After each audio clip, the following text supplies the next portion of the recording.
Texas. 1,880. Red Dust Station. High noon. A scarred cowboy stood frozen. Jaw tight, gray eyes doing the math on everything the agency had promised him and everything that had just stepped off that coach instead. She didn't flinch, didn't apologize, just set her battered suitcase down and looked him dead in the eye. I didn't come here to ask for your pity. Hire me as your cook for 30 days. If my meals aren't worth twice what it costs to keep me, I'll walk away on my own 2 feet. He said nothing. Then he picked up her suitcase. 3 weeks later, this same hard, closed-off man would take one bite of her cooking, step closer, and whisper words he hadn't meant to say out loud. Who are you? This is Hattie Blythe's story. One woman, one worn-out suitcase, her mother's recipe book, and 30 days to rebuild everything from scratch. Full story below. Follow so you don't miss what comes next. The stagecoach rolled into red dust just past noon, and the town smelled like baked earth and livestock and something faintly rotten beneath the heat. Harriet Blythe stepped down from the coach last. She had to angle herself careful through the narrow door, gripping the frame with both hands, boots landing firm on the wooden platform. The suitcase came next, battered brown leather, one brass latch replaced with a length of cord, and she set it at her feet and straightened up to her full height. The sun hit her square in the face. She didn't squint. Red Dust Stagecoach Station wasn't much. A warped timber platform, a feed store, a water trough with a mule drinking from it slow and unbothered. Past the buildings, the land stretched out flat and enormous in every direction, red, brown, and scorched. The sky above it a white blue so bright it almost hurt. The other passengers had already scattered. A drummer in a wool vest was arguing with a porter about his sample case. A rancher's wife gathered 2 small children and moved toward the shade of the depot awning. Nobody paid much attention to anybody else, except the stage driver. He was still up on the box, working the reins loose, and he said something to the man beside him, low, with a smirk.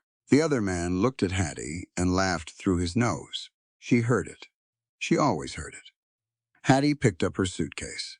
Her dress was dark blue cotton, travel-stained at the hem, and her hair was pinned back under a small hat that had seen better years. She was a large woman, broad through the shoulder, heavy through the hip, built solid the way some people simply are. And she had learned a long time ago that her body was the first thing people decided about her, and usually the last thing they thought about too.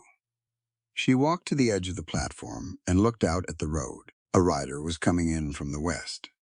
He moved the horse at a steady pace, not hurrying, the kind of pace that said the man had places to be, but wasn't going to be rushed getting there. As he got closer, she could make out the details. Tall in the saddle, dark hat with the brim pushed back, a worn canvas duster despite the heat, and a scar even from this distance she could see it. A long, pale ridge running from below his left eye down across his jaw. He pulled up at the hitching post beside the depot and swung down in one motion, wrapping the reins around the post without looking at it. He was looking at her. Not the way men usually looked at her, with that quick, dismissive sweep, taking inventory and filing her away. He was looking at her the way a man looks at something that doesn't match what he expected, and is still trying to work out what to do with that. He walked over. He stopped about 6 feet away, pulled a folded letter from inside his duster and looked at it, then back at her. "You Harriet Blythe?" he said. "I am," she said. The letter went back inside the duster. His jaw tightened just slightly, just for a moment, and then his face went carefully flat. But she'd seen it. She always saw it. His name was Clyde Sterling, and the matchmaking agency out of Kansas City had described him in 3 spare sentences: widower, ranch owner, serious man seeking a capable domestic partner for frontier life. It had not described his scar, or the way he stood like he was bracing against something, even when nothing was coming at him. The agency had described her, she suspected, rather differently from the truth. She watched him reckon with the gap between what he'd been promised and what had stepped off that coach. He said nothing, but his silence said, "Plenty." Hattie set her suitcase down. "I can see you're working through something," she said. Her voice was even. She hadn't come 1,500 miles to be meek about it. "Go ahead and work through it." He looked at her directly. His eyes were gray, the color of Riverstone, and they didn't flinch. "Agency letter said you were." He stopped. "Slender?" she offered. He said nothing. "Delicate?" she said. His jaw moved. Not quite a response. "Whatever word they used," Hattie said, "they lied. Agencies do that. I suspect you know that, and I suspect you've been standing here in this heat, trying to figure out what the polite way is to send me back." She tilted her head. "There isn't one. So let's not waste each other's time, pretending." He looked past her, briefly at the stagecoach, at the road beyond it. A muscle moved in his scarred cheek. "I have 25 men to feed," he said at last, "and a cook who left 3 weeks ago without notice." "I know," she said. "That's in your agency letter, too." "You cook?" Hattie almost smiled. "Mr. Sterling, my mother ran the finest French Creole restaurant in St. Louis for 11 years. I have been in a kitchen since I was old enough to stand at a counter. I can stretch a pound of dried beans and a half-smoked ham hock into something that will make grown men go quiet at the table." She paused. The good kind of quiet. Something shifted in his expression. Not warmth exactly, more like attention. "You're a long way from St. Louis," he said. "Yes," she said simply. "I am." She didn't explain it further. That story wasn't his yet. Maybe it never would be. But she hadn't come here to spill her grief at the feet of a stranger on a sun-baked platform. The driver, up on the box, was watching them, now openly the way small-town men watch other people's discomfort, like it's entertainment. The mule was still drinking from the trough. A dust devil spun up out of nowhere in the middle of the road and then died just as quick. Clyde Sterling looked at her suitcase, then at her face. His expression was a man doing arithmetic. Hattie let him do it. Then she said, "I didn't come here to ask for your pity." He looked up. "Hire me as your cook. For 30 days, she said. "That's all I'm asking, 30 days. If my meals aren't worth twice what it costs to feed and house me, I'll walk away on my own 2 feet. No argument, no scene." She held his gaze. "But I think you're going to find the opposite problem." The silence stretched out. A horse somewhere behind the depot stamped and blew. Clyde Sterling looked at her for a long time. Not through her, at her. Like he was deciding something that mattered. "You got any references?" he said. "I have my mother's recipe book," Hattie said, "and you'll have my cooking. One is proof of where I come from. The other is proof of what I can do." Most employers find the second one more convincing. Another silence. Then, without ceremony, he reached down and picked up her suitcase. "Wagon's out back," he said. "It's a 2-hour ride." That was welcome. No warmth. He turned and walked toward the back of the depot, carrying her suitcase like it weighed nothing, the duster moving behind him, in the hot, directionless wind. Hattie followed. As she passed the platform, the stage driver said something under his breath. She caught the shape of it, if not the words. The man beside him made a sound that was half laugh, half grunt. Hattie did not slow down, did not look back, did not give them the satisfaction of knowing she'd heard. She had been hearing things like that her whole life, in St. Louis and before it, in restaurants and markets and church halls, and now on a platform at the edge of the known world. It used to land on her differently, used to find the soft places and stay there a while. It still landed. She'd be lying to say it didn't, but she didn't let it settle anymore. She had 30 days. She had her mother's recipes, written out in careful slanted French and English, on pages stained with years of real cooking butter and spice and smoke and love. She had her 2 hands and everything they knew. The wagon was a flatbed, sun-bleached and sturdy, hitched to 2 working horses. Clyde had loaded her suitcase in the back and was already up on the seat. He didn't offer a hand up. She didn't need one. She climbed up herself, settled her weight, and arranged her skirt. He clicked to the horses. They moved off. Red dust fell away behind them, the depot, the feed store, the mule at the trough, and then it was just road and red earth and sky in every direction. The land so big, it made everything else feel small. Hattie held her hat brim against a gust of wind and looked straight ahead. That was all she needed. The kitchen was a disaster. Hattie stood in the doorway and took it in without saying a word. The cast-iron stove was crusted with old grease, black and thick around the burners. Dried beans were scattered across the floor like someone had knocked a sack over and stepped around the mess for a week. The work table was sticky to the touch. She pressed one finger to it and lifted, and it pulled, and the walls above the stove were smoked dark from years of poor ventilation. A tin bucket in the corner had been used as a grease trap and had overflowed at some point, and nobody had done anything about it except set a rag over it. The pantry was better, but only just. There were Staples flour, salt, dried chilies, a string of them hanging from a nail, a jar of lard, a smoked side of beef, jerked and dark, hanging near the back, some dried herbs bundled with twine that Hattie leaned close to smell before deciding they were still useful, cornmeal, a tin of molasses. She could work with this. She went back to the main room, rolled up her sleeves to the elbow, and started cleaning. The Cowboys found her there about 40 minutes later. They came in from the yard in ones and twos, sun-dark men in dusty boots and worn leather, and they stopped when they saw her. There were 25 of them by the time. Clyde had introduced the situation at dinner. The previous evening she'd been shown to a small room off the back hall, and hadn't seen most of them until now. They looked at her, the way men look at something unexpected. Then a few of them started laughing, not politely, not under their breath. One man, heavy-built, with a reddish beard and small eyes, leaned against the doorframe and said, loud enough for the whole room, "Lord Almighty, they sent us a giant." A few others laughed. One whistled low. Someone in the back made a comment she didn't catch, but understood from the laughter that followed.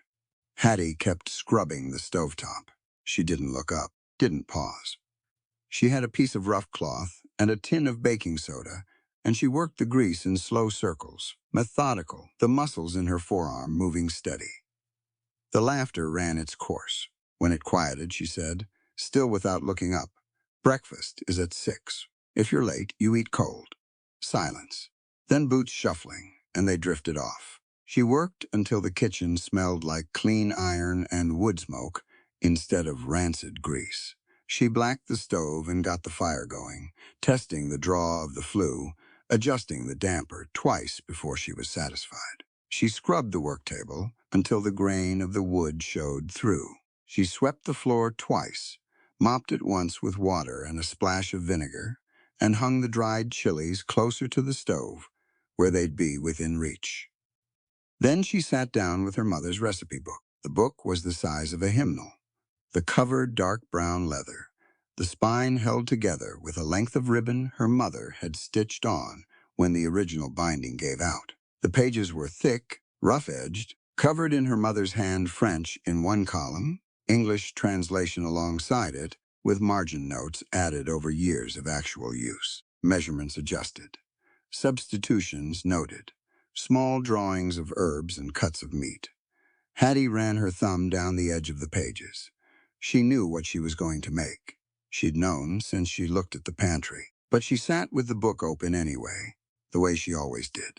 Because it helped her think, and because it made her feel less alone. She started the beef just after midnight. Jerked beef needed time to soften back into something worth eating. She cut it into chunks and put it in a heavy pot with water and dried chilies and a fistful of the dried herbs, thyme, and something close to bake, and a little of the dried onion she found in a paper twist in the back of the pantry. She let it come to a low simmer and put the lid on and left it. The biscuit dough she mixed at 4 in the morning. Flour, lard, a pinch of salt, water worked in careful, not too much, not stirred too long. Her mother had told her once that biscuits punished impatience. You worked the fat in until it looked like coarse sand. Then you stopped. You added the water until the dough just came together. Then you stopped. Every extra second of working was a biscuit that came out wrong. She patted them out by hand on the clean work table, cut them with the mouth of a tin cup, and set them on the heavy iron pan. While the biscuits rested, she pulled the beef apart with 2 forks, shredding it back into the thickened, braising liquid. The chilies had gone soft and dark. The broth had reduced down rich and deep, coating the meat in something that smelled of smoke and spice and something almost sweet underneath. The gravy she finished with a little flour, stirred into the drippings to thicken it, then ladled the braised beef into it, until the whole thing came together thick, savory, the kind of smell that traveled. And it did travel. At 5:45 in the morning, the smell moved through the kitchen doorway and down the hall and out into the yard. Hattie could tell because she heard it happen. First, silence, then boots on the floorboards, then voices, quiet at first, then louder. She pulled the biscuits from the oven. They were golden across the top and pale at the sides, flaky where they'd split along the middle, and when she broke one open, the steam curled up white, and the inside was soft and layered, pulling apart clean. She ladled the gravy into a heavy serving bowl, set the biscuits in a towel-lined basket, put a crock of the remaining lard on the table for anyone who wanted it.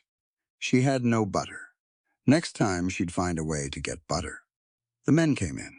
The red-bearded one who'd laughed the loudest the night before came in third. He sat down without looking at her, reached for a biscuit, broke it open, spooned the beef gravy over it, and ate. He went very still. Then he reached for another biscuit. Nobody was laughing now. They were eating. The room was full of the sound of serious, concentrated eating, the sound of men who had been fed something real. Someone at the far end of the table said quietly, "To nobody in particular, good Lord," and then went back to his plate. Hattie was at the stove when Clyde Sterling walked in. She heard his boots. She was learning the sound of them already, the particular weight and pace, and she turned to check the coffee, giving the pot a slow tilt to see how much was left. He stopped just inside the doorway. She had her back half turned to him. She heard him take one of the biscuits from the basket, heard the sound of it being broken open, the spoon against the serving bowl, then silence. Not the polite silence of a man being courteous, the silence of a man who had stopped completely. She turned around. He was standing at the work table, the biscuit in his hand, and he was looking at her, not at the food, at her.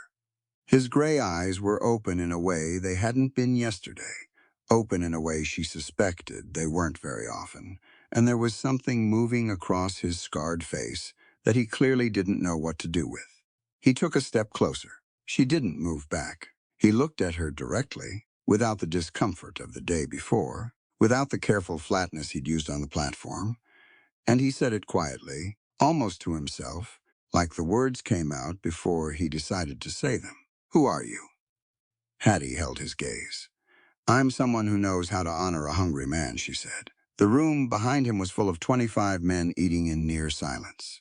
The stove crackled. The morning light was coming through the one small window, falling across the clean work table, and the basket of biscuits, and the steam still rising from the serving bowl. Clyde Sterling said nothing else. But he didn't look away for a long moment.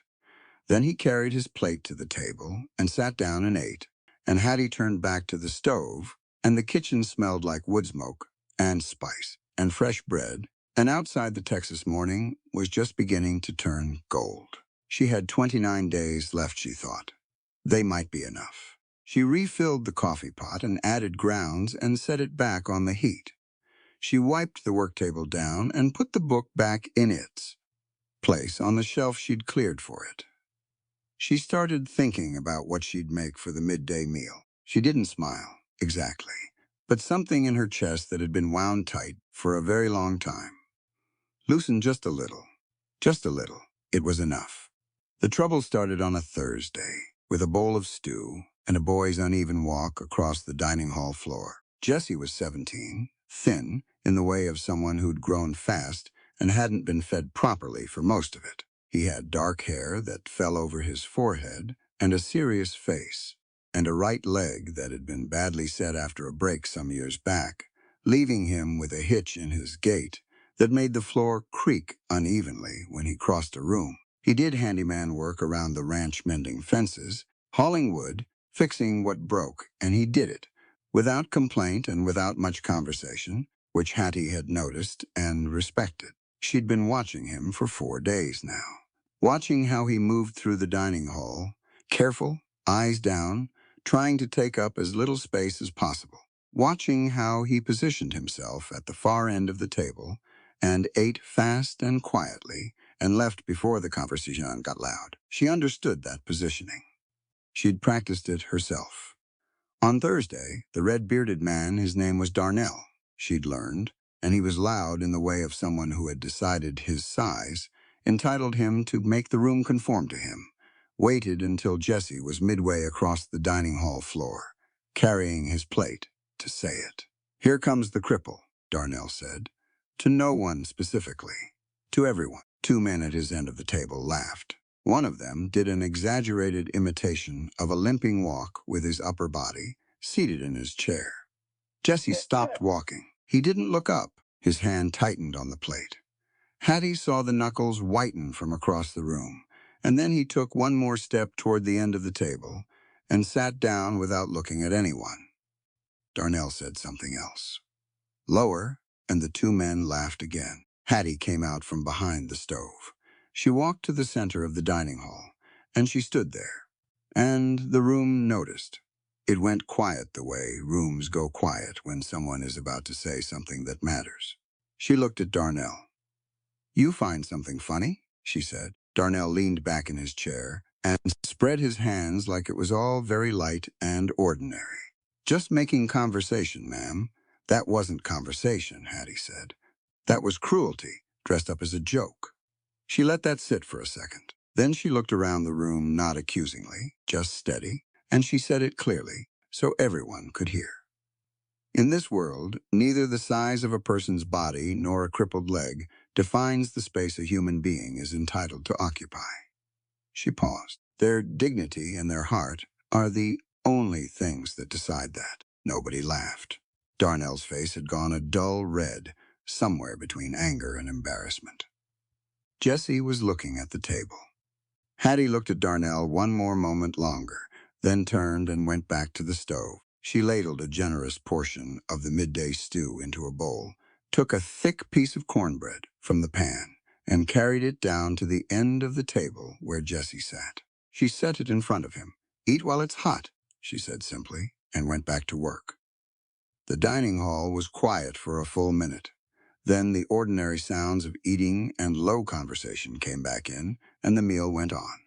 Jesse ate his stew. He didn't say anything to her that day, but the next morning he was in the kitchen doorway at 5:30. Before anyone else was up, asking in a voice barely above a whisper if there was anything he could carry or chop or haul before breakfast. She handed him a pile of kindling and told him where to stack it, and he went and did it without another word. She counted that as the beginning of something. Colton Hayes had been watching the dining hall scene from the far doorway with his arms crossed, and a look on his face that was difficult to read somewhere between appreciation and assessment, like a man revising his estimates. Colt was 35, the foreman of Blackwood Basin, built lean and weathered, with sun-bleached hair and a habit of saying exactly what he meant and nothing else. He'd been polite to Hattie since she arrived, which was more than she could say. For most, but polite was different from trusting. That began to change 2 days later. She noticed his arm on a Saturday morning when he came in for coffee. He was holding it slightly off his body, the way people hold a thing that hurts when it presses against anything. She watched him pour his own coffee one-handed and didn't say anything until he was about to leave. "Let me see that," she said. He looked at her. "Your arm," she said. "Left one? You've been favoring it since Wednesday." He hesitated. Then he rolled up his sleeve. The wound was on the outside of his forearm, a gash. Not deep, but ragged, the kind of thing you get catching a fence wire wrong. It had been dressed at some point, but the dressing had been left too long, and the skin around it had gone pink and puffy and hot to the touch. The center had a yellow look that she didn't like. "This hasn't been cleaned properly," she said. It'll sort itself, Colt said. It won't, she said. Sit down. He looked like he wanted to argue. He sat down. She went to the shelf where she kept her personal things, a small cloth bag she'd packed in St. Louis and hadn't opened since she arrived, and she brought it to the table. Inside was a bundle of dried herbs, wrapped in a piece of flannel, yarrow, and plantain leaf, and a small paper of powdered golden seal she'd bought at the apothecary in Kansas City because she'd learned from her mother that the frontier would not always have what you needed, and you carried what you could. She boiled a small pot of water and let the yarrow steep in it until it was dark. She tore a piece of clean cloth and soaked it in the solution and laid it on his arm. Colt hissed through his teeth. Keep still, she said. She cleaned the wound properly, working slow and careful, rinsing it twice. Then she packed the center with a paste of the golden seal, mixed with just enough lard to hold it, covered it with a clean dressing she cut from her flannel, and tied it off neat. Change this tomorrow morning, she said, and the morning after. Come get me if it gets hotter or the yellow spreads. Colt looked at his arm, then at her. Where'd you learn that, he said. My mother, she said. She said a cook who couldn't. Doctor wasn't a cook worth keeping. You feed people, and you keep them well. Those two things go together. He was quiet for a moment. Appreciate it, he said. Don't thank me, she said. Thank your arm for not being worse. He almost smiled at that. He came back the next 2 mornings to have the dressing changed, and by the 3rd morning the puffiness had gone down, and the yellow was gone entirely, and the skin was knitting clean. He rolled his sleeve down and looked at her with something that had moved past assessment into something more like respect. You're good at that, he said.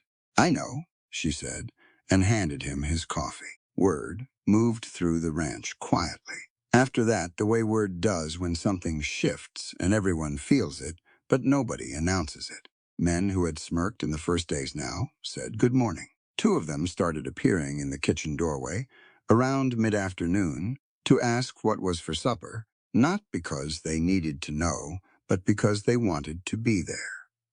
When she talked about it, her descriptions of what she was cooking had a way of making even a simple full meal sound like something worth anticipating. Darnell kept his distance. He wasn't rude again in the dining hall. He wasn't warm either. But he ate what she cooked, and he ate all of it, and once she caught him reaching for a 3rd biscuit and pretending he hadn't.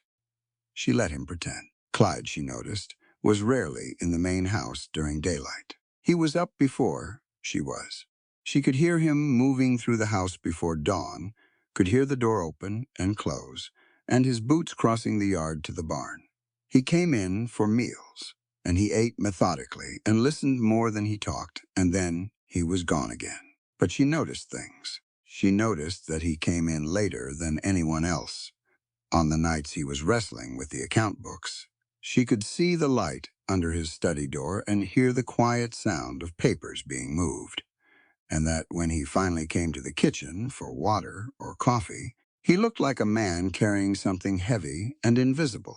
She started leaving a bowl of hot onion soup on the kitchen table on those nights. She never said anything about it. She just made sure it was there, covered with a cloth to keep the heat, a spoon laid alongside, and she went to bed. In the mornings, the bowl was always empty and rinsed and set beside the wash basin. He never mentioned it. She never brought it up, but she kept doing it. And he kept being in the kitchen the next morning with his jaw a little less set and his gray eyes a fraction less tired than they'd been the night before. And she thought that was communication enough. On the 9th day of the 30, Colt found her in the kitchen late in the afternoon grinding dried corn with the heavy stone she'd found in the back of the pantry and cleaned up. He leaned in the doorway and watched her work for a minute before he spoke. You know he didn't expect you to stay, he said. She kept grinding.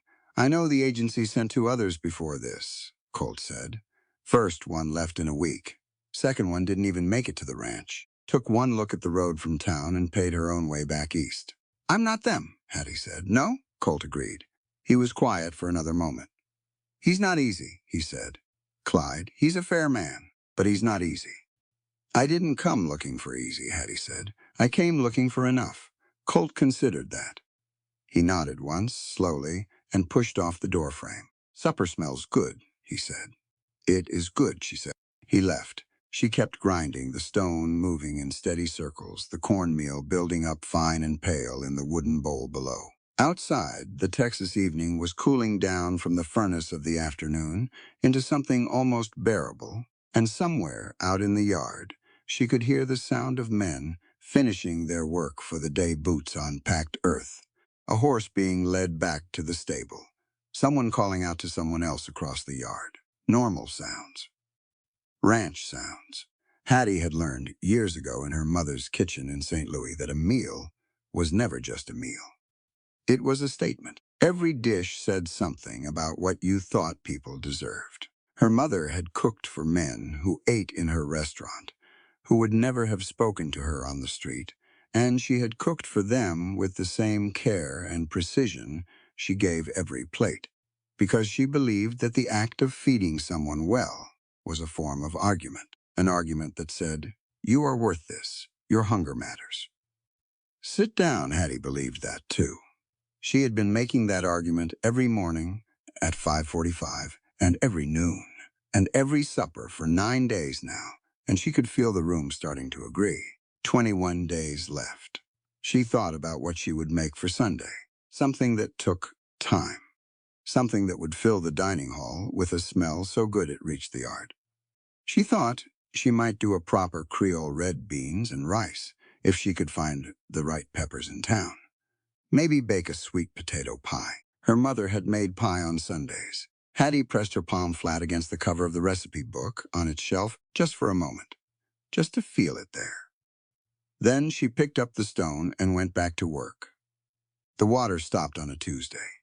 Not slowly, not with warning. One morning, the creek that fed Blackwood Basin ran full and clear the way it always did, and by Wednesday noon it had dropped to a muddy trickle. By Thursday morning, there was nothing, just a channel of wet mud between two banks and 40 head of cattle standing at the edge of it, making sounds that turned the stomach. Colt found the dam around midday. He rode back to the ranch with his jaw set and his eyes hard and told Clyde straight. Someone had dammed the tributary upstream at the narrow neck of land where Blackwood Basin bordered Ross's property. It was a good dam timber and packed earth, deliberate and measured, not something that happened by accident, not something that took one man an afternoon. Clyde listened without interrupting. Then he was quiet for a long moment. Then he said, "How long do the cattle have?" 3 days, Colt said. Maybe 4 if we ration what's left in the tanks. The tanks were 2 large wooden cisterns near the barn. They held maybe 200 gallons between them, meant for the house and the bunkhouse. Not for 40 head of cattle in July heat. Clyde told the men to start hauling. They had 3 wagons and 6 large barrels, and the nearest reliable water source was the public creek in Red Dust, 2 hours away. He sent 2 wagons immediately and set up a rotation. It would work barely if nothing else went wrong and if every man pushed hard. Hattie was in the kitchen when Colt explained the situation to the men gathering in the yard. She heard it through the window. She came outside with her apron still on. "What do you need?" she said to Clyde. He looked at her. He was already calculating. She could see it. The horses, the loads, the hours. "We're handling it," he said. "I can see that," she said. "What do you need from me?" He was quiet a moment. Then, "We need the barrels loaded and moving fast." "It's heavy work, then. Put me on barrels," she said. He started to say something. She looked at him straight. Then he stopped. "I'm not made of glass," she said. "And you need hands." She spent the next 2 days hauling water. It was hard work, harder than anything she'd done outside a kitchen. The barrels, fully loaded, weighed more than she did, but she found that if she got her shoulder and her hips behind the rolling motion, she could move them efficiently. The men watched her the first hour and stopped watching after that. There was no time for watching. There was only work. Jesse helped where he could, positioning the barrels, working the spigot. keeping the cattle from crowding the water troughs all at once. His limp didn't slow the work he could do with his hands, and Hattie watched how he'd figured out which parts of the job suited him and taken them without being asked. She liked that about him. He was smarter than people gave him credit for, and he knew his own capabilities with the clarity of someone who'd had to figure them out young. By the second afternoon, her shoulders ached down to the bone, and her hands were raw, and her dress was soaked through, and she had never been more tired in her life, and she kept going. Clyde was everywhere during those 2 days. Up at dawn, out with the wagons, riding the fence line, back to check the cattle, up again after dark. She watched him the way she watched everything, quietly, carefully taking note. He didn't complain. He didn't rest, or not that she saw. When the men flagged, he stayed steady, and when something went wrong, he fixed it without drama and moved on. The cattle survived. On Saturday, Clyde and Colt rode to speak to the county land agent about the dam. Whatever was said there, it wasn't enough. The dam stayed. Blackwood Basin had the right to the water, and everyone knew it, and knowing it, and proving it in the current county political climate. With Judge Ross's name on half the decisions that came out of Red Dust were entirely different things. Clyde came home that night, with nothing to show for the ride, and a look on his face that Hattie recognized. She'd seen it in St. Louis on her father's face, in the months before the arsonists came. The look of a man fighting a battle where the rules keep shifting beneath him. She left his soup on the kitchen table and went to bed. That was the day she found him in the workshop. Not found exactly. She heard him. It was past midnight and she'd gotten up for water. Her hands were still sore, and she'd wrapped them in cloth strips before sleeping, and one had come loose. And as she moved through the dark kitchen, she heard it. A soft, steady rasping sound coming from the small workshop off the far end of the back hall. She knew what it was. She'd grown up next to a kitchen carpenter in St. Louis who'd built her mother's countertops, and she knew the sound of a draw knife on wood. She went to the workshop door. It was half open. She didn't go in. She stood in the gap and looked. Clyde was at the workbench with his back to her, his shirt off, a single lantern lit on the wall beside him. He was bent over a piece of oak, a good piece, pale and close-grained, and he was working it with a draw knife, long, careful strokes, shaving the surface down smooth.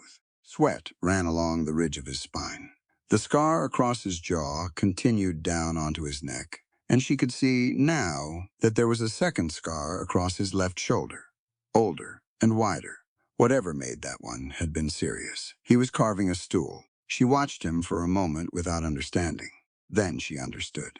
The stool had 4 legs, heavy and mortised tight, and the seat was being shaped wide, generous, deliberate, solid in a way that standard chairs were not. He was checking the width with his spread hands, measuring, adjusting. He shaved another thin curl of wood from one edge, checked it again. Every chair in the dining hall was either too narrow, which pressed on her hips until they ached, or too spindly, which made the constant, low-level fear of a chair breaking under her weight. Something she managed quietly, with every meal. She had never said anything about it.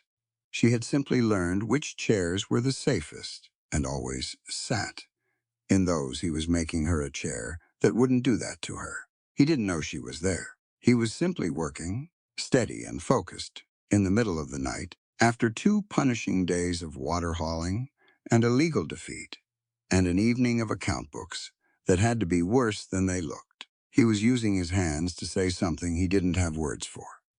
Hattie stepped back from the doorway. She went back to her room and lay down and looked at the ceiling in the dark for a long time. The next morning, the oak stool was in the kitchen. It sat near the work table, solid and foursquare, the seat sanded smooth, and the edges finished clean. It was not decorative. It was built entirely for function and durability. Built for someone who needed a seat that would hold without question. Hattie stood and looked at it for a moment. Clyde came in for his coffee. He went to the stove, poured a cup, wrapped both hands around it the way he always did. He didn't look at the stool. He didn't look at her. She could see the wood shavings still caught in the skin of his knuckles. Fine, pale curls of oak, pressed into the grooves of his calloused hands. She didn't say anything about the stool. He didn't say anything about the stool. She turned and started the biscuits, and he drank his coffee, and the morning came through the window, pale and growing gold, and the stool sat in the kitchen solid as bedrock and said everything that needed to be said. The sky turned wrong before noon. It started as a brown smear on the western horizon, which anyone who'd been in Texas long enough knew was not a cloud. Clouds were gray, or white, or purple dark. This was brown. This was dirt. The air pressure dropped in a way you felt in your ears and your chest before you understood what was coming, and the cattle started moving restless against the fences, and the horses stamped and wouldn't settle.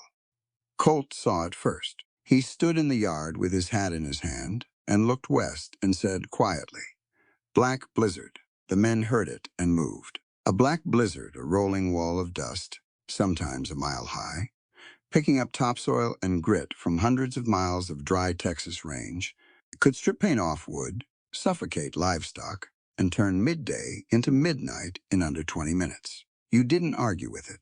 You secured what could be secured, and you got inside, and you stayed there. Clyde started shouting orders barn doors. Animals in, shutter the windows, get the water barrels covered, and the ranch became organized chaos. Men running in every direction, the wind already picking up and carrying grit that stung the eyes and the back of the neck. Hattie moved through it. She banked the stove and covered the food and latched the kitchen shutters. She soaked cloth strips in water from the kitchen barrel, something her mother had taught her for smoke. And it worked for dust too, and she had them ready for covering faces. She filled every pot and bowl with water and covered them. She could hear the storm now, not just feel it. A low, sustained roar getting louder, like the world tearing at its seams. Jesse was crossing the yard toward the supply barn when it hit. The front wall of dust arrived like a curtain drawn sideways across the ranch, and the light went from gray to brown to black in the space of 30 seconds. Hattie had been in the doorway of the kitchen, and she grabbed a wet cloth and pressed it over her face and ran for the supply barn, because she'd seen Jesse go in and the door hadn't come back out. Inside the barn was dark and full of shouting. Something had gone wrong with the lantern. Someone had lit it, had caught the straw near the door, and the fire was small but spreading fast in the dry air, and the smoke inside the sealed barn was building thick and low. Two men were beating at the fire with their coats. Hattie pushed past them to the back of the barn.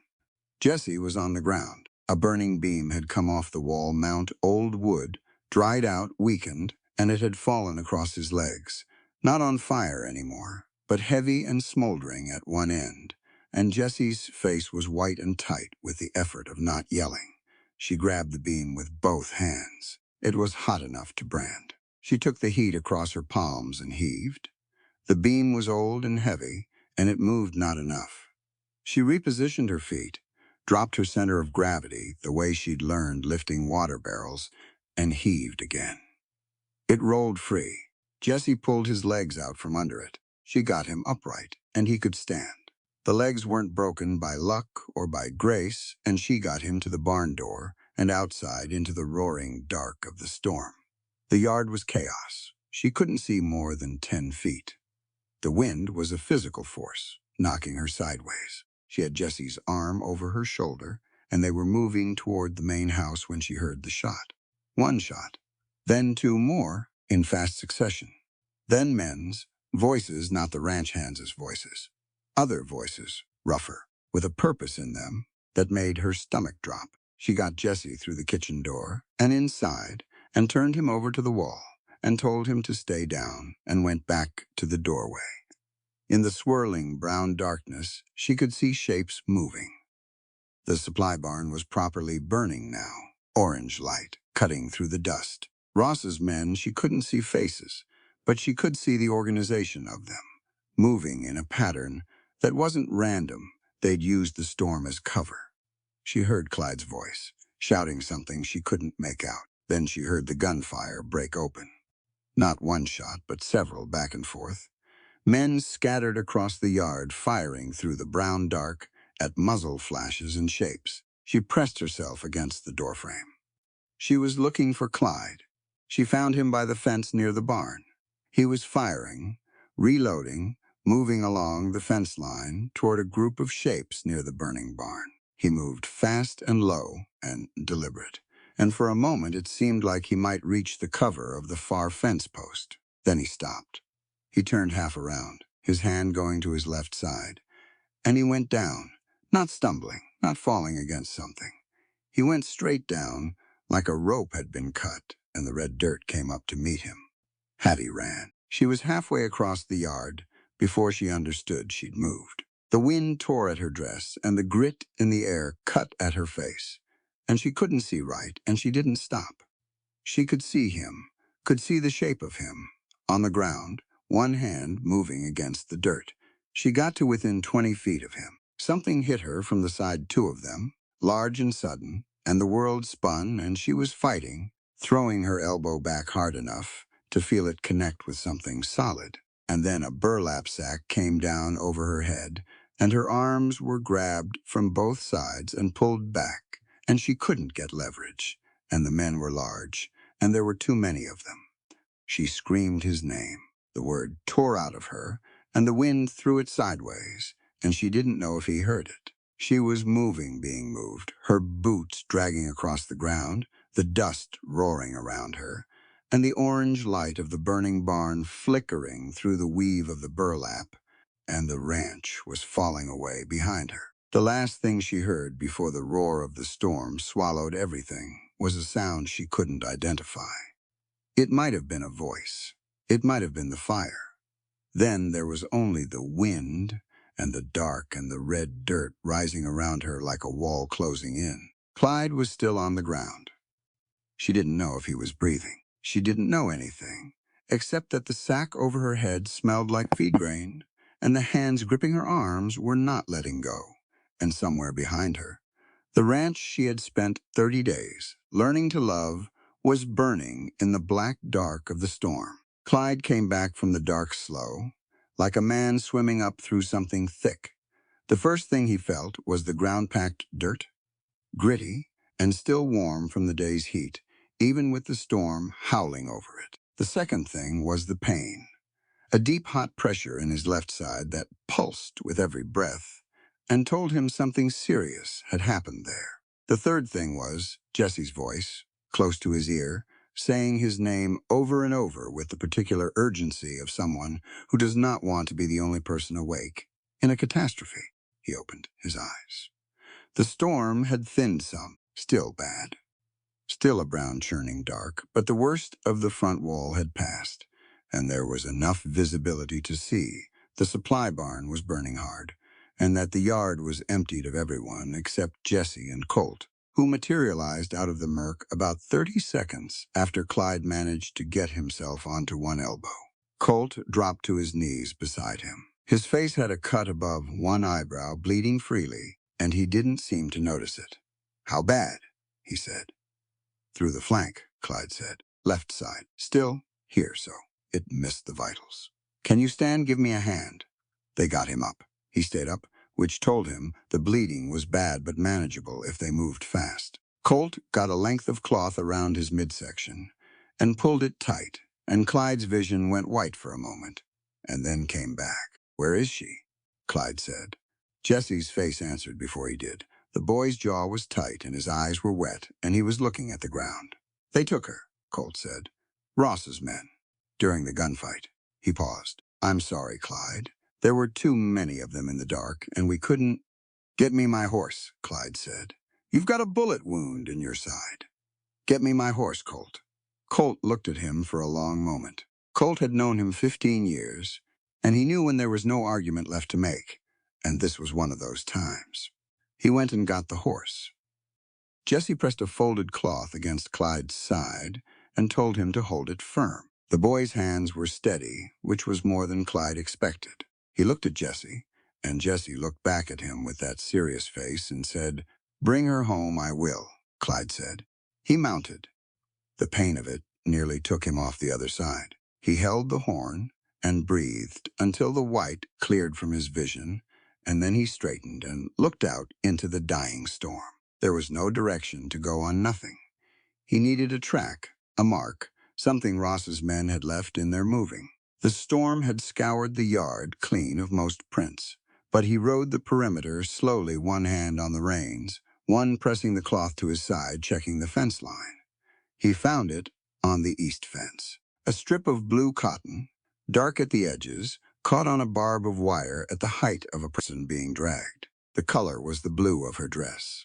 He leaned down from the saddle and took it in his hand, held it a moment. Then he looked east and rode.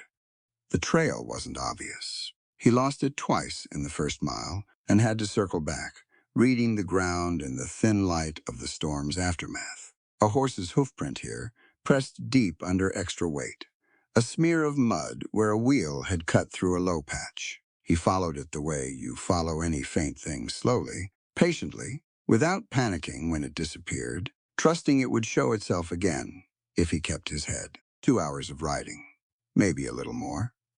The pain in his side was a steady fire now, not the sharp explosion of the first moments, but a deep burning thing that was making it harder to think clearly. He had soaked through 2 cloths and knotted a third on tighter, and he did not stop. The cabin appeared through the last thin haze of drifting dust. It was small old timber, sitting in a shallow depression between 2. There were horses hitched outside 3 of them, and a lantern burning in the single window.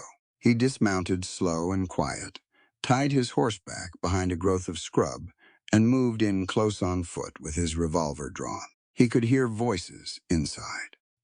2 men, maybe 3. He couldn't hear her. He got to the wall and pressed himself against it, moving toward the window.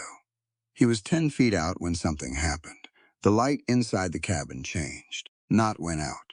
Changed, went orange and hazy, and a second later the coughing started. Hard, panicked coughing. Then someone was banging against the door from the inside, and someone else was yelling, and the voices that had been measured and low were now urgent and broken up by more coughing. Then a crash of something heavy against something else. Then silence. Clyde moved. He went around to the cabin door with his revolver up. The door swung open before he reached it. Hattie stood in the doorway. She had a cast-iron skillet in her right hand, raised and ready. Her hair had come loose from its pins and hung to one side. There was a cut along her jaw. Her dress was torn at the shoulder. Her eyes were sharp and clear and immediately registered him, and the skillet came down. Behind her, through the open door, 2 men were on their knees on the cabin floor, coughing and wiping at their streaming eyes, both of them red-faced and gasping. The air coming through the doorway was thick and acrid. A smell he knew from cooking fires. Dried chili peppers burned hot. She had smoked them out. He stared at her. She looked at him, at the blood soaking through his shirt, dark and obvious, at the way he was standing with one hand braced against the doorframe, and her face did something complicated and fast. "You're bleeding through the bandage," she said. "Are you hurt?" he said. "Cut on my face. Nothing else." She looked past him at his horse and back. "Can you ride?" "I rode here." "That's not an answer."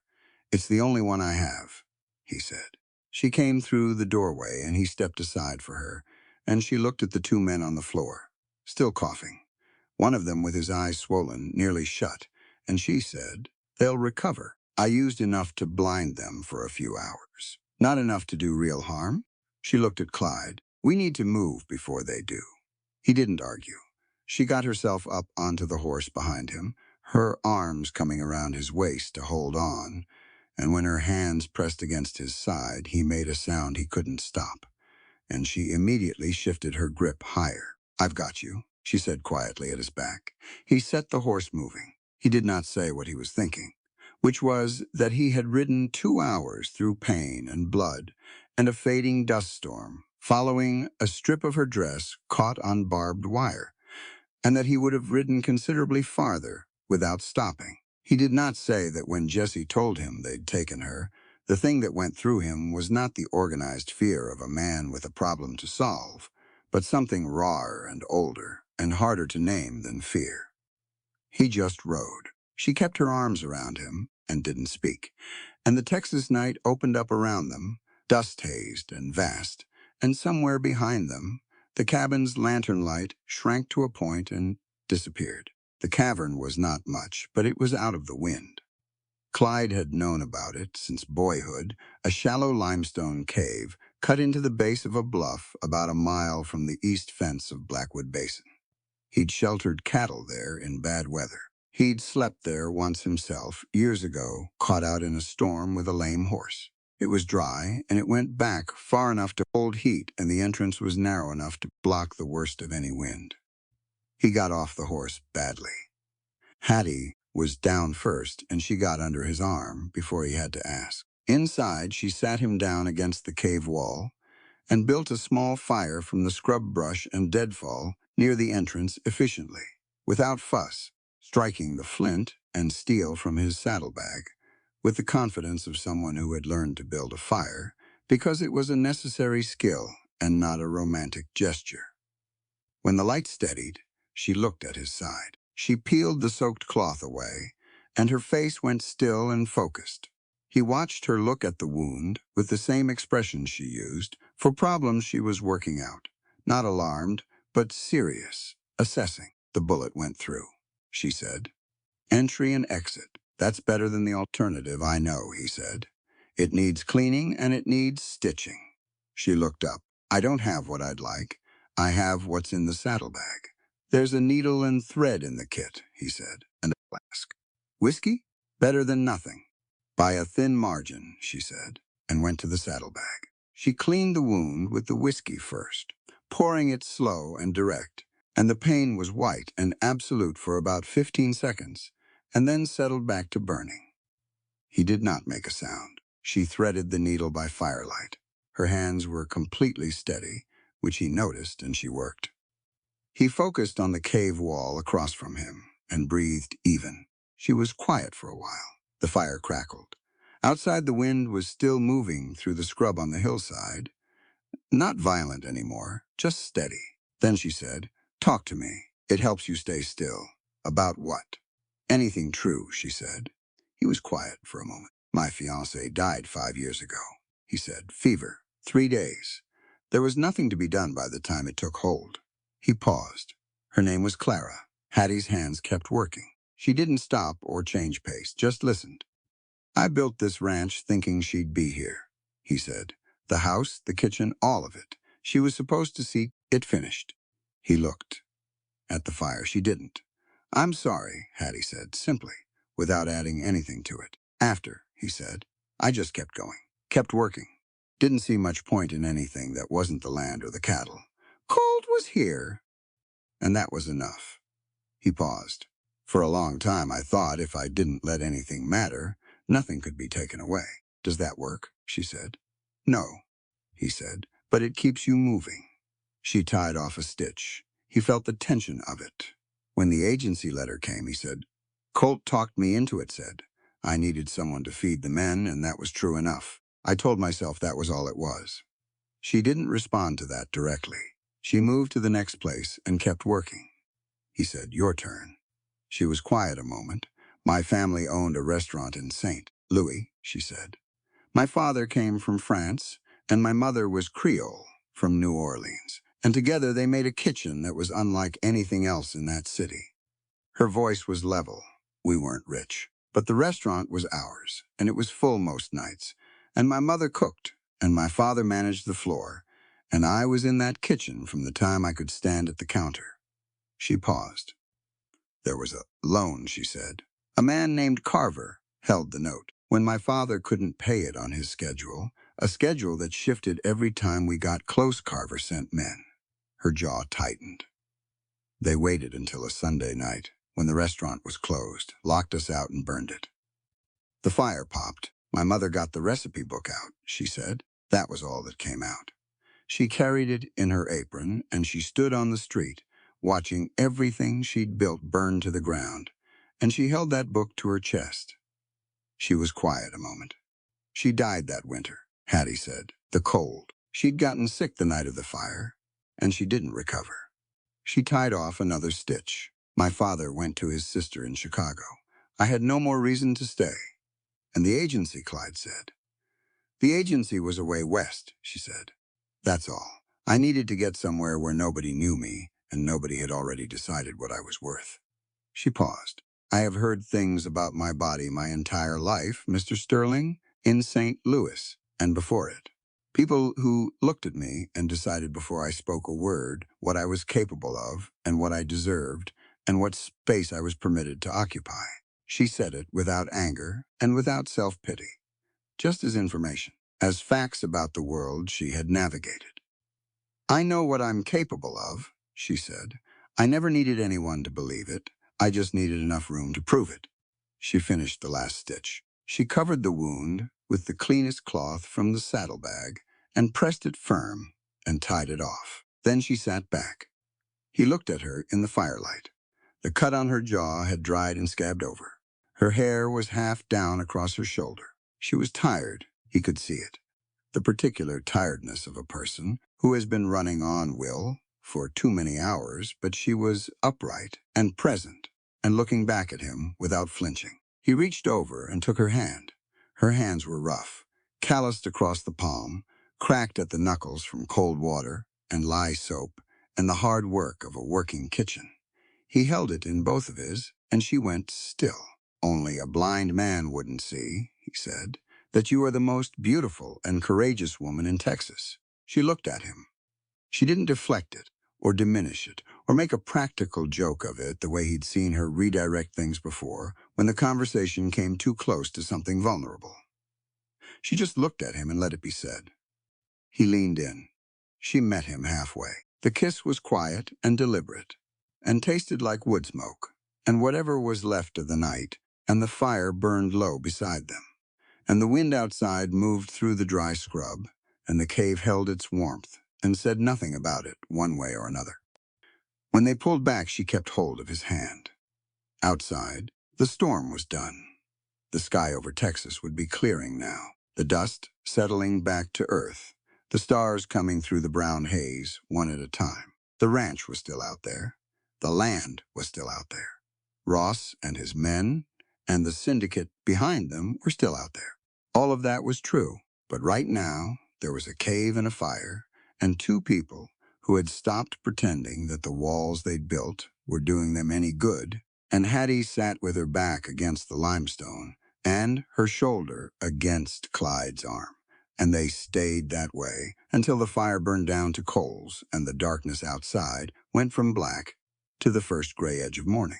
They rode back to Blackwood Basin at first light. The ranch looked worse in the morning than it had in the chaos of the storm. The supply barn was a ruined black timber bones standing in a heap of ash and char, the smell of it sharp and old in the cool morning air. Two sections of fence were down. The yard was scoured flat and strange, every loose thing either buried or carried off by the wind. But the house stood. The kitchen stood. The cattle were in the far pasture, alive and moving. Colt was in the yard when they rode in. He looked at Clyde's side and at Hattie's face, and he said nothing except, "Thank God," and Clyde dismounted and gripped his forearm, and that was the reunion done with. Jesse appeared from the barn door at a run, slowing when his leg made him, and he looked at Hattie with an expression that was too large for his young face to contain properly. She went to him and put both hands on his shoulders and looked him over. "You're all right," she said. "I'm all right," he said. "Are you?" "I am now," she said. She fed everyone. That was the first thing. She got the stove lit and the coffee on, and she made a pot of something warm and substantial from whatever was left in the undamaged pantry, and the men came in from wherever. They'd spent the night, some in the bunkhouse, some in the barn, and they ate without much talking, the quiet of people who have been through something together and don't need to discuss it yet. Then she went to work on the land deed. Clyde had the documents in a locked box in his study, the original deed to Blackwood Basin, the tax records, and the letter Ross's man had delivered 3 weeks before the dam was built. She'd seen the letter once in passing, when Clyde had left it open on the kitchen table. She asked him now to bring her everything he had. He laid it all out on the kitchen table. She went through it, piece by piece. The Ross letter was the one she kept coming back to. It was formal legal language, dressed up in courtesy threatening seizure of the eastern quarter of Blackwood Basin on the grounds of a disputed boundary survey. The survey was signed by a county official named Braddock. The letter bore two seals, the county court seal and a smaller seal, pressed into the lower right corner of the page. She had seen that smaller seal before. She went and got her mother's recipe book. Clyde watched her without asking questions, which she appreciated. She turned to the back pages, not recipes, but the pages her mother had tucked documents into over the years. Folded flat and pressed between the leaves, old invoices, a church record, 3 letters from her mother's sister in New Orleans, and one document she'd never understood until this moment. It was a loan receipt. Not her family's loan, something different. She'd found it in her father's things after he left for Chicago, tucked into a book, and she'd put it in the recipe book without knowing why, only that it had her mother's name on it, and she couldn't throw it away. She unfolded it and laid it on the table. In the bottom right corner of the loan receipt was a seal, pressed in faded blue ink, slightly smeared but legible. It matched the seal on Ross's letter exactly. She went still. Clyde leaned over the table and looked at both documents side by side. "Same seal," he said. "Same seal," she said. She looked at him. "This loan receipt is from St. Louis. It's dated 1877. The man who held my family's note, Carver, he operated under this seal." She pressed her finger to it. "This is not a county seal, and it is not a private law office. I know what both of those look like." She pulled the Ross letter closer. "This is a syndicate mark, a master seal used across multiple states to authenticate their instruments." Clyde was very still. "Ross is working for someone bigger." "Not just bigger," she said. "Organized. Systematic." She thought of what she'd heard in the cabin while the guards talked, thinking she was subdued and not worth watching their words around. Men who underestimated her always talked too freely. While I was in that cabin, before I got the fire going, those men talked. They said things they didn't think I'd remember or understand. What did they say? She pulled a piece of paper toward her and began writing from memory, fast and precise. They mentioned a man in Dallas. They mentioned 3 other ranch names besides Blackwood Basin. They mentioned a timeline land acquisition completed before the railroad survey in the spring. She looked up. "The railroad is coming through this valley, Clyde. Whoever holds the land when it does will be rich. Ross isn't a land-grabbing neighbor. He's the local face of a syndicate operating across at least 4 states, acquiring land ahead of the railroad by forcing ranchers off it." Clyde sat back in his chair. She kept writing. "They used the mail-order bride agencies deliberately," she said. "I think I understand it now." Her pen slowed. "They targeted ranchers who were alone men, without family backing, without wives, without connections. And they found the agencies useful because the women sent west through those agencies were usually women with nowhere else to go, no family to appeal to, no lawyers, no money." Her voice was even. "Women like me. If Ross took this land, I would have had nothing and no one to go to." That was by design. The kitchen was very quiet. "They picked their targets carefully on both ends," she said. "The rancher, who could be isolated. The woman who could be silenced." She set the pen down. They didn't count on the woman already knowing what their seal looked like. Clyde looked at the documents on the table, then at her. "How many ranches did they do this to?" he said. "At least 3 that I heard named," she said. "Probably more." He looked at his hands. She could see him working through it, the weight of it, the scale of it, the anger that came with realizing the shape of what had been done to him and to others. Then he looked up. "What do we need to prove it?" She had already been thinking about that. "The seal connects the St. Louis operation to Ross's operation here," she said. "My mother's document and your letter, side by side, show the syndicate operating across state lines." The conversations I heard in the cabin confirmed the railroad motive and the names of other affected properties. She tapped the loan receipt. This document has my mother's name and the date, and Carver's signature under the seal. If we can find a federal authority, not county, not state, because Ross has people at both those levels and present this as a pattern of fraud across state lines, it becomes a federal matter. There's a federal marshal coming to Red Dust, Clyde said. Land hearing. Ross filed a claim on the Eastern Quarter, and the county scheduled a hearing. He looked at her steadily. 3 days from now. She held his gaze. Colt came in from the doorways, where he'd been standing quietly for the last several minutes, and he said, "I'll ride to the neighboring ranches. The ones you named, if their stories match ours, we bring them to the hearing. Go tonight," Clyde said. Colt nodded and left. Hattie carefully folded the loan receipt back along its original creases and laid it inside the recipe book. She closed the book and held it in both hands for a moment. Her mother had carried this out of a burning building. She hadn't known why she was saving it. She'd grabbed what mattered most to her and run. But it was here.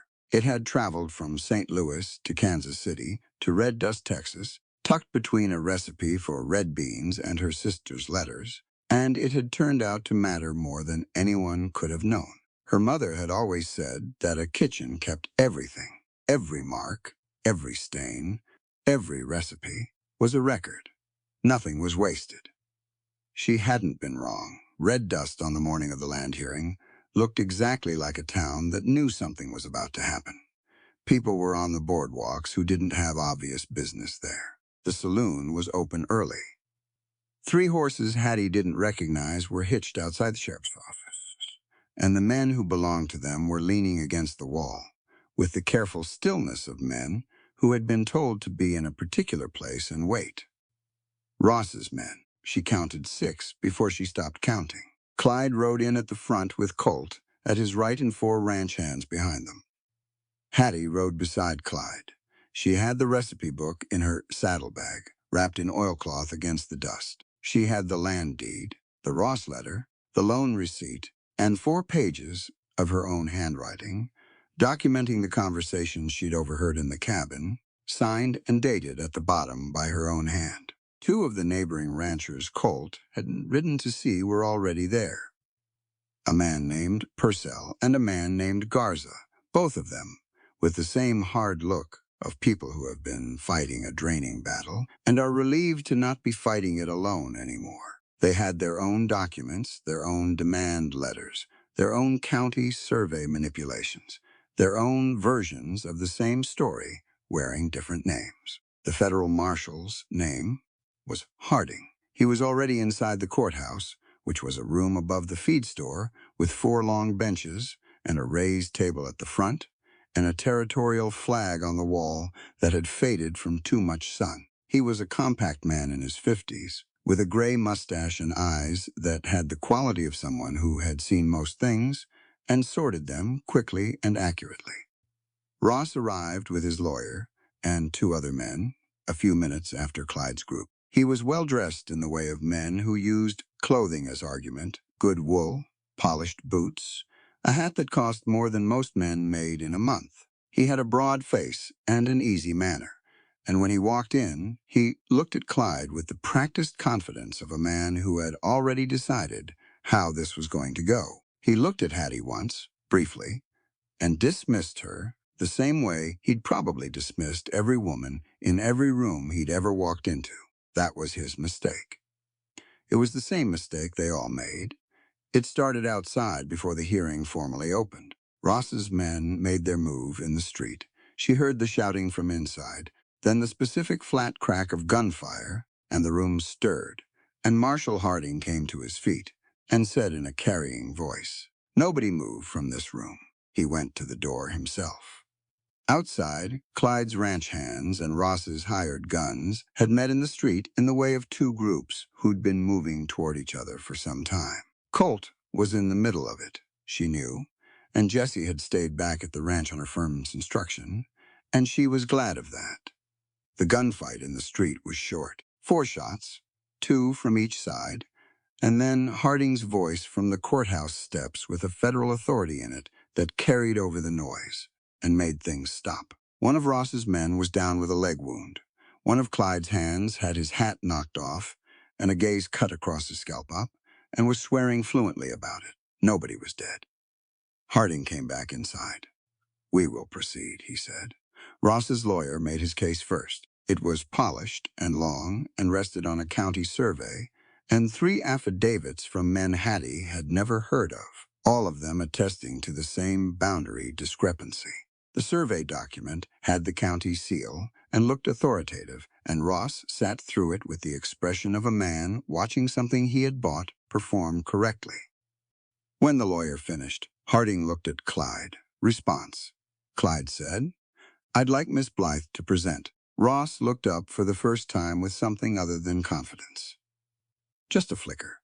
He looked at Hattie and then at his lawyer, and the lawyer's face went carefully neutral. Hattie stood up. She walked to the front of the room, and she set the recipe book on the table in front of Marshall Harding. And she opened it to the back pages. "My name is Harriet Blythe," she said. "My mother was Cecile Blythe, formerly of New Orleans, operator of the Blythe Restaurant in St. Louis, until 1877, when it was destroyed by arson at the direction of a creditor named Carver." She laid the loan receipt on the table. "This is a document from that transaction. It bears a seal in the lower right corner." She laid the Ross letter beside it. "This is the letter sent to Mr. Sterling's ranch 3 weeks before his water supply was illegally dammed. It bears the same seal." She put the 2 documents side by side and turned them toward Harding. He looked at them. He looked at them for a long time without speaking. "I also have 4 pages documenting a conversation I heard while held against my will by men working under Judge Ross's direction," she continued. "That conversation identified the names of 3 ranches targeted under the same pattern, referenced a timeline coordinated with the incoming railroad survey, and confirmed that the county survey used in this proceeding was ordered and paid for by parties connected to the syndicate, not by the county acting independently." She laid the 4 pages down. "This is not a boundary dispute," she said clearly. "This is a multi-state land fraud coordinated by a railroad syndicate, using local representatives to acquire land ahead of the railroad corridor by forcing ranchers off their properties through legal manipulation, intimidation, arson, and violence. Judge Ross is that local representative in this county." The room was very quiet. Ross said loudly, "This is absurd. This woman is a cook. She is presenting evidence," Harding said without looking up from the documents. His voice was quiet and final. Ross's lawyer leaned over and said something close to Ross's ear. Ross's face went through several expressions in quick succession. Harding studied the seal on both documents for a full minute. Then he looked up at Hattie. "You heard this conversation while in the custody of men working under this man's direction," he said. "I did," she said. "You've sworn to that?" "I'll swear to it now," she said. Harding looked at Purcell and Garza. "These 2 men also have documentation?" "They do," she said. He looked at Ross. Whatever Ross saw in Harding's face made him shift in his chair. The easy manner was gone. The polished confidence had a crack in it, and under the crack was something less composed. Harding stood up. "Judge Montgomery Ross," he said, "I am placing you under federal detainment pending investigation into charges of land fraud, conspiracy, and incitement to violence across multiple jurisdictions." He looked at the deputy who had come in quietly and positioned himself near the door. "Take him." It was not dramatic in the end. Ross stood up and started to say something, and the deputy moved, and that was that. The lawyer gathered his papers and said nothing. The 2 men who had come in with Ross looked at the deputy and at Harding, and made the calculation and sat still. Hattie picked up her mother's recipe book. She held it under her arm and walked back to where Clyde was sitting. He was watching her. She sat down. Outside, the street had gone quiet. Clyde reached over and covered her hand with his. His palm was warm and rough, and his thumb pressed once firm against the back of her hand. She looked at the recipe book on her lap. Her mother had carried this out of a burning building. Now it had put a corrupt man in federal custody and given 3 ranching families back their land. She thought her mother would have had something precise and probably a little pointed to say about that. She thought she could almost hear it. They were married on a Saturday in early October, when the heat had finally broken and the Texas prairie had gone from scorched gold to something softer. There was no church. Neither of them wanted a church, and they didn't discuss it much because they didn't need to when Clyde asked Hattie where she'd like to do it. She looked out at the land, the wide-open stretch of grass and sky behind the ranch house, and that was answer enough. Colt made an arch of sorts from 2 fence posts and a length of rope strung with dried wildflowers that Jesse had gone out and gathered the morning of. Limping back through the east pasture, with his arms full of them, and his face red from the effort, and from something else he wouldn't name. The ranch hands stood in a loose group in their best shirts, hats in hand. Purcell and Garza came, both of them with their families, the children running through the grass until someone rounded them up. A traveling preacher who passed through red dust twice a year was there by luck or by timing, and he stood between the fence posts and read from a small Bible with a cracked spine and said the words. And Clyde and Hattie said their own words back. Clyde had no speech prepared. He said what was true, which was that he had spent 5 years building walls, and she had spent 30 days making him question every single one of them, and that he intended to spend the rest of his life doing better. His voice was level and plain, and he held her hands and didn't look away. Hattie said that she had come west with a worn suitcase and her mother's recipe book and the intention of proving her health to a land that didn't know her yet. She said she had found more than she came looking for. She said that was the thing about good cooking. You set out to feed someone, and sometimes you end up feeding yourself. Colt, who had heard many things in his 35 years, looked at the sky during this and blinked several times. Jesse did not look at the sky. He watched everything with his serious face, and afterward, when the food was laid out on the long tables, Hattie and the hands had set up in the yard, he stayed close to her side for most of the afternoon. Not underfoot, just near. She put him to work ladling the red beans, and he did it with great concentration and a small, fierce pride that she recognized as something she'd felt herself. The first time her mother let her manage a station alone in the kitchen. She let him run it. She checked once and adjusted the ladle and showed him how to stir from the bottom, and then she left him to it. The food was everything she knew and everything her mother had taught her: red beans and rice. Cornbread baked in the cast iron that had come with her all the way from St. Louis. A braised beef dish with the dried chilies and the herbs she'd learned to grow in a small patch beside the kitchen door. Sweet potato pie made with the molasses she'd finally gotten enough of. Biscuits, of course. There were always biscuits. People ate and talked, and the children found the pie, and the afternoon went long and golden. After the last guests had started for home, and the hands had drifted back to the bunkhouse, and Jesse had fallen asleep in a chair in the corner of the kitchen, with the quiet completeness of someone entirely safe. Hattie stood at the kitchen table and opened her mother's recipe book to the last page. The last page was blank, had always been blank. A whole white page at the back of everything her mother had written, all those recipes and measurements and margin notes and years of real work, and then one empty page at the end. She'd thought about what to put there for a long time. She picked up her pen. She wrote in the same neat, careful print her mother had used, the letters sitting straight, and even on the page: Blackwood Ranch, where love begins. Cooking is building a table where no one is ever deemed too small, too rough, or unworthy of love. She set the pen down and looked at it. Then Clyde's arms came around her from behind, crossing at her collarbone, warm and solid, his chin coming to rest at her temple. He read what she'd written. He didn't say anything for a moment. The kitchen smelled like spice and wood smoke, and the last of the evening air coming through the window. Your mother would have liked this place, he said. She would have found fault with the stove. Hattie said. She'd have been right, he said. Hattie laughed a real laugh, full and unguarded, and Clyde's arms tightened around her, and they stood there together in the kitchen, while outside the Texas sky went from orange to deep red to the first dark blue of evening. She thought about the Sunday dinners she was going to start. She'd already told Colt, who had nodded in that way of his and said he'd spread the word. She'd told Jesse, who had immediately started planning what he could carry and how to set the extra tables. She'd even told Darnell, who had the grace to look slightly embarrassed about the first days and said he'd be there every Sunday.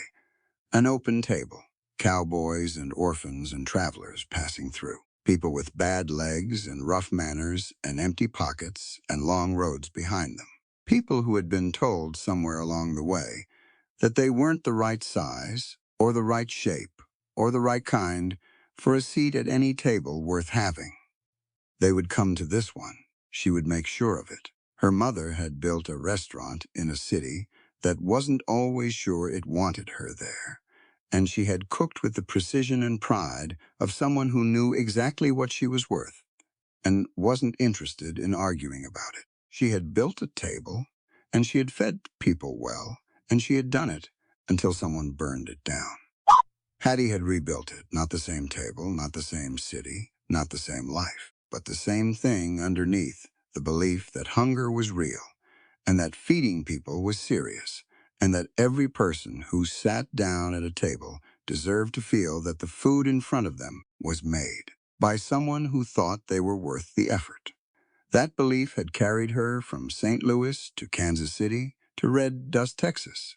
It had carried her through a burned-out kitchen and 25 laughing cowboys and a man with a scar and walls up like a fortress. It had carried her through a dust storm and a burlap sack and a cabin full of chili smoke. It had gotten her here. Clyde pressed a kiss to her temple, and she closed the recipe book. And the evening came down over Blackwood Basin, cool and wide, the sky full of more stars than any city could hold, and somewhere in the east pasture the cattle were moving, quiet, and the horses were settled in the barn, and the land stretched out in every direction, clean and whole, and entirely theirs. The oak stool sat in its place near the work table. The recipe book sat on its shelf. The stove held its warmth. And at Blackwood Basin Ranch, on a Saturday in October, under a sky bigger than any trouble that had come before, two people who had both been told in different ways that they were too much or not enough stood together in a kitchen that smelled like everything good and chose each other and meant it. There's something this story keeps coming back to, quietly, without announcing itself. It's not about the romance, though the romance is real. It's not about the villain getting arrested or the land being saved, though justice matters. It's about something smaller and more persistent than any of that. It's about what happens when a person refuses to shrink. Hattie Blythe arrived in Red Dust with nothing that the world considered impressive. No money, no family backing, no beauty that fit the standard mold. What she had was a cast-iron work ethic, a mother's recipes, and the quiet, unshakable knowledge of her own worth. She didn't perform confidence. She didn't demand respect. She simply went to work and let the work speak at a volume that no laughter, no cruelty, no burlap sack thrown over her head in a dust storm could drown out. That's the first thing this story is about. The dignity of showing up fully as yourself in a world that keeps telling you to be less. The second thing is harder to name, but you feel it in every scene. It's the idea that real strength doesn't always look the way we expect it to. Clyde Sterling was strong in the ways men in that world were supposed to be tough, capable, weathered by loss, and still standing. But he was also broken in ways he'd stopped admitting to anyone, including himself. The walls he built after Clara died weren't protection.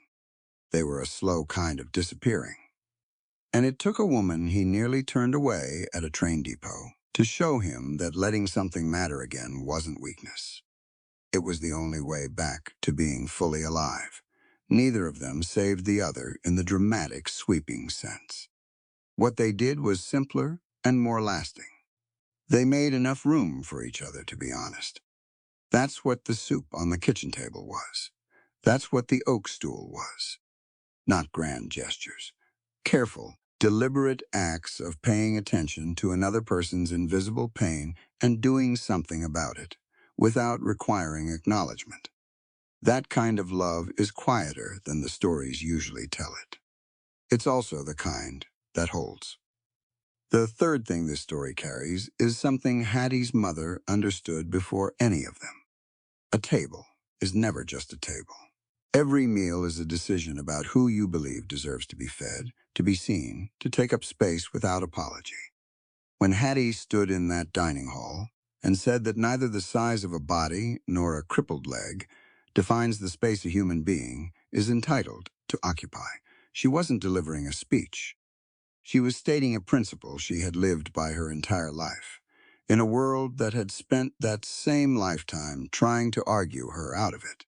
She won that argument not with words, but with every biscuit she pulled from that oven, every bowl of soup left on a cold table, every seat she made room for at a Sunday dinner that had no guest list and no conditions. That Sunday table at the end of the story isn't a footnote. It's the whole point. Cowboys and orphans and travelers, and people with bad legs and empty pockets and long roads behind them, all of them sitting down to food made by someone who decided, a long time ago, that hunger is real and that every person who feels it is worth the effort of a proper meal. The world? Hattie came from tried to reduce her to the size of other people's discomfort. The world she built made room for everyone. If there's one thing worth carrying out of this story, it's that. You don't have to be what the world decided you were before it got to know you. You just have to keep cooking, keep showing up, keep setting the table, even when nobody said. Thank you, even when the barn is on fire, even when the man you're trying to reach has spent 5 years convincing himself he doesn't need anyone. Eventually, the smell gets through the door. It always does. Thank you for reading. If this story stayed with you, share it with someone who needs to hear it. And if you have someone in your life who feeds people the way Hattie did, not just with food, but with the kind of steady, unconditional care that asks nothing back, tell them. Today, if you can. This is a work of fiction. All characters, events, and locations are entirely invented for storytelling purposes. Any resemblance to real persons or historical events is coincidental. The story contains themes of loss, prejudice, and violence handled within a fictional frontier context and intended for mature readers.